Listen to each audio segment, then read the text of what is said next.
Ils sont très visibles ici au Salon international de l'agriculture et des ressources animales de Côte d'Ivoire, SARA 2023. Il s'agit du Conseil du coton et de l'anacarde. Ces dernières années en Côte d'Ivoire, la filière a su se positionner dans la dynamique du développement national impulsée par la politique de modernisation de l'agriculture du président de la République, son Excellence Alassane Ouattara. L'anacarde est un produit très développé en Côte d'Ivoire. Il suffit de faire un tour dans les différentes centres pour s'en apercevoir. Comment se porte cette filière en Côte d'Ivoire? Quelles sont les perspectives que la filière propose aux producteurs? Nous en parlons dans ce plateau spécial SARA 2023 sur Business 24. A tout de suite.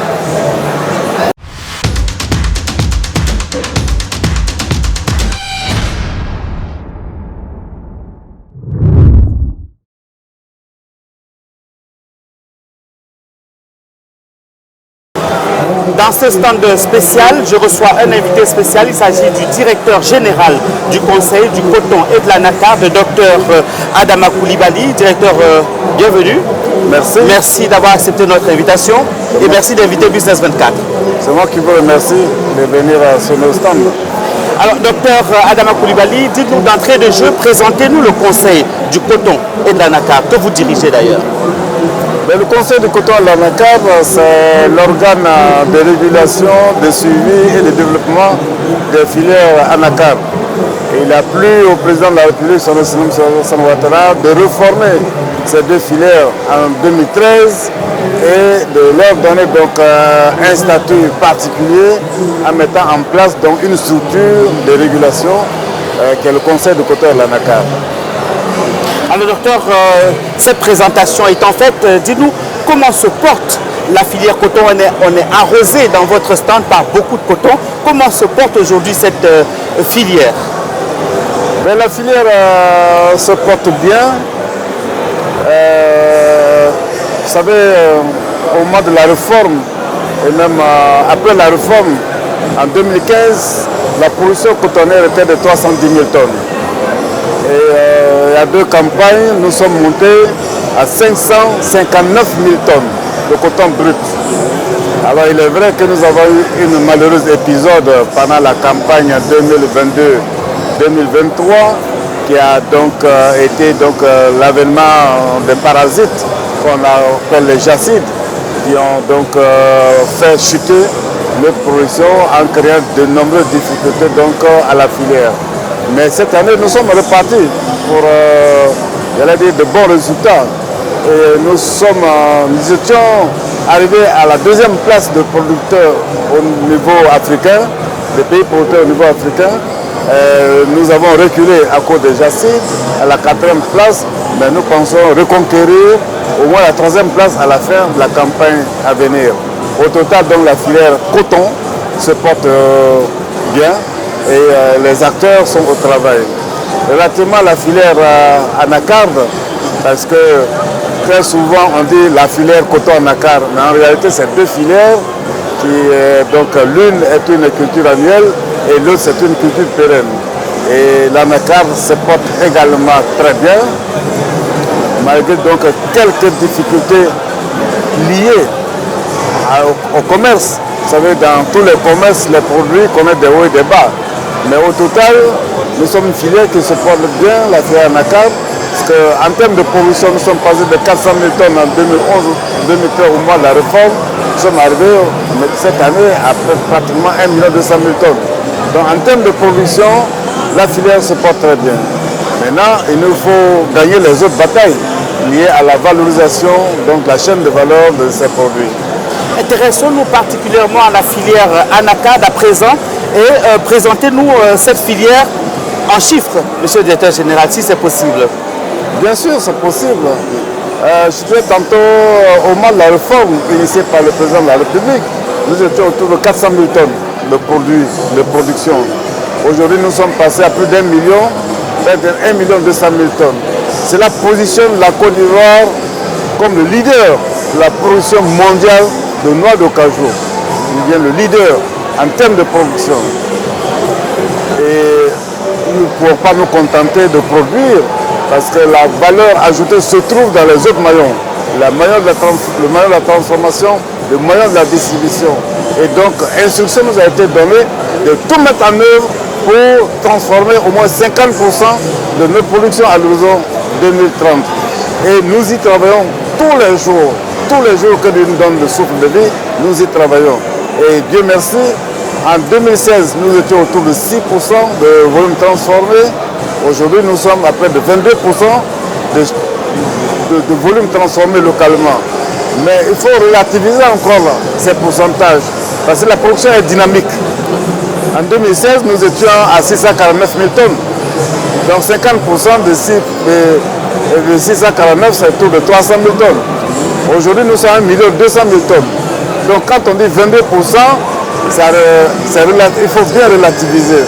Alors 22%, c'est quand même 24 000 tonnes transformées localement. Et avec une trentaine d'unités qui sont actives pendant la campagne en cours. Cela nous amène à gagner des positions au plan mondial. Nous avons dit que nous sommes premier producteur mondial.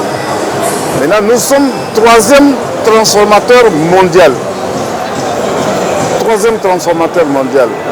Et mieux, nous sommes deuxième distributeur d'amandes dans le monde. Vous voyez donc la Côte d'Ivoire a fait tous ses progrès en l'espace d'une décennie. Et c'est extraordinaire, c'est lié à la vision du président de la République, c'est lié au travail de ces gouvernements successifs qui traduisent la vision du président de la République en action concrète, et c'est lié également au fait que nous avons reçu le mandat et nous y travaillons tous les jours. Donc je voulais dire, sur la filière anacarde, les choses sont en train de bouger et de bouger même très fort. Il n'y a qu'à regarder sur nos stands tous les produits donc, issus de la transformation qui sont valorisés par nos artisans. Et nous sommes très fiers également de la contribution des acteurs et de tous les artisans qui travaillent à rendre visible cette filière.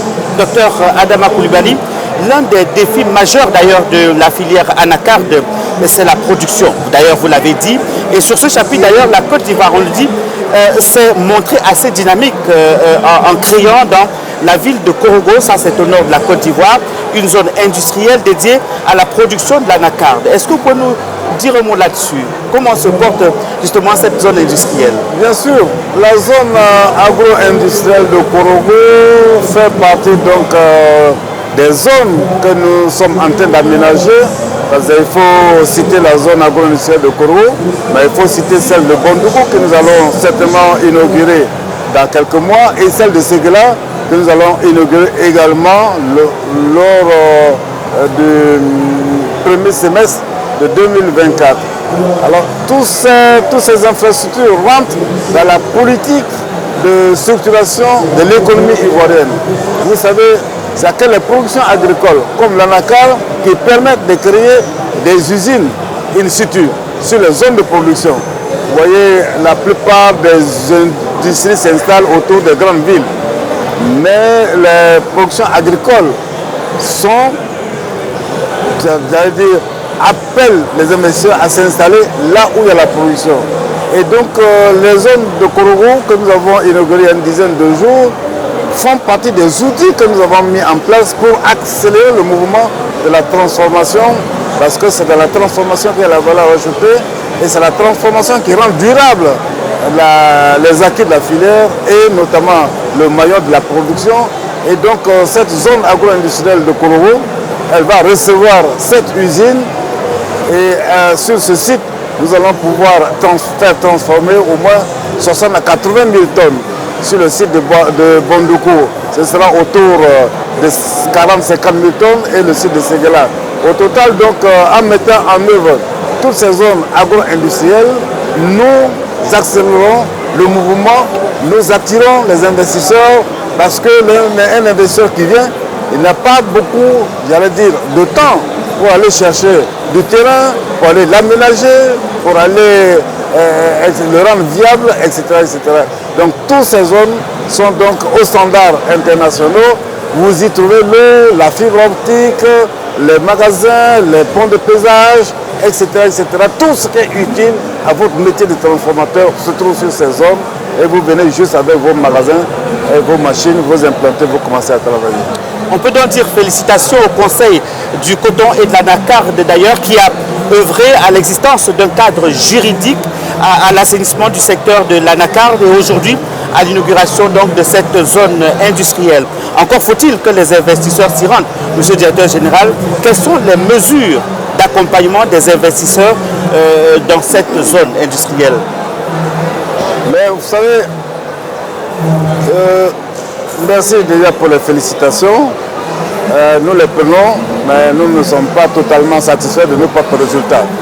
Donc nous devons continuer d'avancer, de progresser. Alors, déjà, la zone industrielle en elle-même est une mesure d'accompagnement de l'investisseur. Vous savez, quand vous êtes français, indien, vietnamien, que vous arrivez en Côte d'Ivoire, que vous devez aller négocier le terrain avec les communautés villageoises, parce que comme je l'ai dit tantôt, il s'agit de structurer l'économie ivoirienne et d'implanter des unités de transformation un peu partout sur le territoire national. Et il n'y a que l'agriculture qui permet donc cette démarche de traduire cette vision du chef de l'État en acte concret sur le terrain. La preuve, c'est que toutes les usines d'égrenage de coton sont dans les zones de production. Et maintenant, l'ANACAB vient avec donc, ces zones agro-industrielles et ses investisseurs pour s'installer dans les espaces de production. Alors, il y a toutes sortes de mesures. Vous avez des exonérations qui sont accordées aux investisseurs. Il suffit qu'ici, une convention entre l'État et eux, dans laquelle convention ils prennent des engagements très précis. Et l'État leur concède donc un certain nombre d'exonérations sur les équipements importés. Sur les zones agro-industrielles, le prix que la location de l'espace, j'allais dire, c'est quasiment un accompagnement.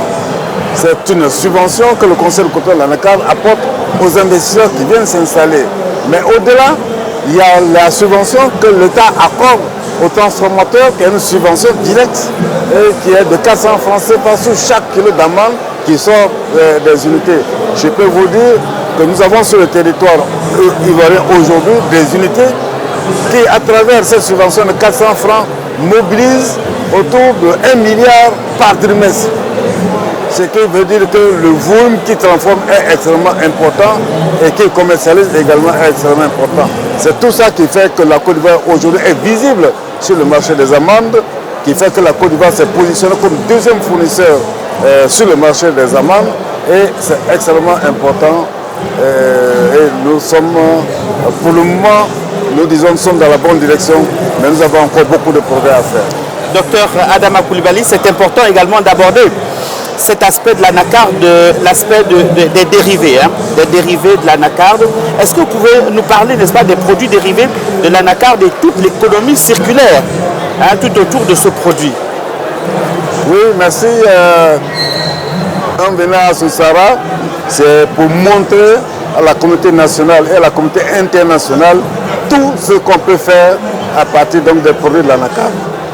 Vous savez, l'anacardier donne un fruit à deux composantes. La composante pomme et la composante noix.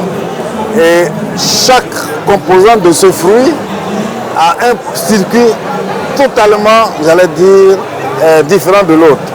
En ce sens qu'avec la pomme, vous pouvez faire du jus, vous pouvez faire du vinaigre, vous pouvez faire de la liqueur, vous pouvez faire de l'aliment bétail, vous pouvez faire des pelés pour les incorporer, des granulés pour les incorporer dans du lait pour faire du déret ou du yaourt. Contrairement à l'idée qui a été répandue de dire qu'en buvant le jus de pomme et en buvant du lait on meurt, eh bien, je peux vous assurer que cette affirmation est totalement infondée. Merci, totalement infondée. Merci d'éclairer la lanterne. Voilà, nous faisons l'association aujourd'hui entre la pomme et le lait pour faire du yaourt ou pour faire du déret. Donc ça c'est la pomme. Je ne suis pas suffisamment exhaustif par rapport à tout ce qu'on peut faire avec la pomme. Mais là sur l'amande, l'amande c'est la noix, vous la décortiquez, elle donne l'amande. L'amande, vous pouvez la manger, la consommer en amande grillée salée, amande grillée non salée, amande blanche même pas grillé. Et au-delà, vous pouvez faire la pâte avec, pour faire la sauce, comme on fait la sauce arachide avec. La pâte à tartiner pour les enfants, pour le petit déjeuner. C'est extrêmement riche et c'est très nutritif pour les enfants. Ça les rend vigoureux, ça les rend compétents, ça les rend intelligents. À partir de la manne, vous pouvez faire de la glace. Et c'est une des meilleures glaces en termes de goût. Avec la manne, vous pouvez faire toutes sortes de produits. Amandes enrobées au chocolat, amandes enrobées au gingembre, amandes enrobées au sésame, amandes enrobées au baobab, etc., etc. Vous pouvez faire l'extraction de l'huile. Cette huile, elle est précieuse dans la cosmétique. Elle est précieuse dans la cosmétique. Et les femmes qui l'utilisent savent les vertus de cette huile. Mais au-delà de la cosmétique, on fait la cuisine avec. Et c'est une huile qui ne rancit pas. Vous savez, les autres huiles classiques, quand vous faites la grillade avec une fois, deux fois, il ne faut pas l'utiliser une troisième fois. Sinon, ça rancit et ça génère un certain nombre d'éléments chimiques dans cette huile qui ne sont pas forcément bons pour la santé. Avec l'huile d'amande de cajou, eh bien, vous pouvez l'utiliser 3, 4, 5 fois sans que cela n'apporte des changements, j'allais dire, dans la chaîne chimique de cette huile. Donc c'est vraiment un produit en or, c'est de l'or, ces amandes, c'est vraiment de l'or pour la santé, pour le corps, pour tous les usages. Et j'ai oublié de dire qu'on fait du lait avec. Tous ceux qui ne peuvent pas consommer du lait de vache peuvent consommer le lait à partir donc, de l'amande de cajou. Et au-delà de l'amande de cajou, de lait, on fait du fromage avec. Vous voyez? Donc c'est extraordinaire et c'est vraiment un trésor que nous avons dans nos mains. Un trésor que la Côte d'Ivoire a dans ses mains et les producteurs également. Docteur, nous acheminons vers la fin de cet entretien, mais on ne peut pas le fermer comme ça sans vous demander quelles sont aujourd'hui les perspectives, n'est-ce pas, de la filière anacarde, les perspectives qui se trouvent devant les producteurs, devant vous, le conseil, et puis les autres. Oui, merci. Les perspectives, j'allais dire, découlent de la vision donc, que nous sommes en train de mettre en œuvre. Il s'agit pour nous, tout en travaillant à une production de qualité, c'est vrai de quantité, mais surtout de qualité, mais de travailler à la valorisation de ces produits, afin de donner de la durabilité à la filière. Vous savez, aujourd'hui, le grand combat, c'est comment faire pour stabiliser au moins la rémunération des producteurs, des planteurs. Et pour y arriver, il nous faut avoir une politique de transformation localement qui nous permet de maîtriser, j'allais dire, le marché international, de peser sur le marché international de façon à ce que le prix bon champ ne soit pas la barrière d'ajustement dans toutes les circonstances et que le prix bon champ soit une valeur stable et qu'on puisse jouer sur les autres éléments puisque le consommateur final paye toujours au prix fort donc les amendes. Donc nous y travaillons dans la perspective d'avoir un revenu plus stabilisé, plus rémunérateur pour le producteur et cela grâce à la politique de transformation qui va nous permettre donc de maîtriser nous-mêmes la transformation et de maîtriser un tant soit peu les marchés finaux pour que nous puissions donc avoir notre mot à dire sur le commerce, l'ensemble des produits issus de l'anacarde. Docteur, merci. Mais avant justement de partir, est-ce que vous avez autre chose à ajouter? Peut-être un dernier mot? Je voudrais vous remercier et dire que nous sommes extrêmement satisfaits donc, de notre présence à ce salon. C'est un salon, j'allais dire, qui répond aux standards internationaux, aux standards mondiaux. Et la Côte d'Ivoire a mis, j'allais dire, en valeur son agriculture. Parce que la Côte d'Ivoire, petit pays en superficie, mais grande puissance agricole, Et donc c'est tout à fait normal que nous puissions avoir ce salon, un salon pareil. Mais tous les visiteurs sont unanimes pour dire que c'est une parfaite réussite et cela on le doit non seulement à la vision du président, à son gouvernement, mais au ministre d'État, ministre de l'Agriculture et du Développement rural, qui s'y impliqué personnellement pour que ce salon soit donc à la hauteur à laquelle il se trouve aujourd'hui. Merci à vous de relayer tout ce que nous faisons. Merci à vous donc d'être notre porte-voix à travers la nation et hors de nos frontières. En tout cas, nous sommes très satisfaits du travail de qualité que vous faites au niveau de Business 24. Merci beaucoup. Merci également au Conseil du coton et de l'anacarde de nous avoir invités dans son stand ici au SARA, le Salon international de l'agriculture et des ressources animales de Côte d'Ivoire en 2023. Merci. Mon invité n'était tout autre que le docteur Adama Coulibaly, le directeur général donc, du Conseil du coton et de l'anacarde. Madame, Monsieur, merci de nous avoir suivis. Un grand merci à tous ceux qui nous ont accompagnés dans cette aventure. Je pense également à notre réalisateur Lignon Gilbert et à toute l'équipe technique. Passez donc un très excellent moment en compagnie de nos programmes sur Business 24. Nous restons au SARA pour suivre toute l'actualité du SARA. Au revoir et à très bientôt sur Business 24.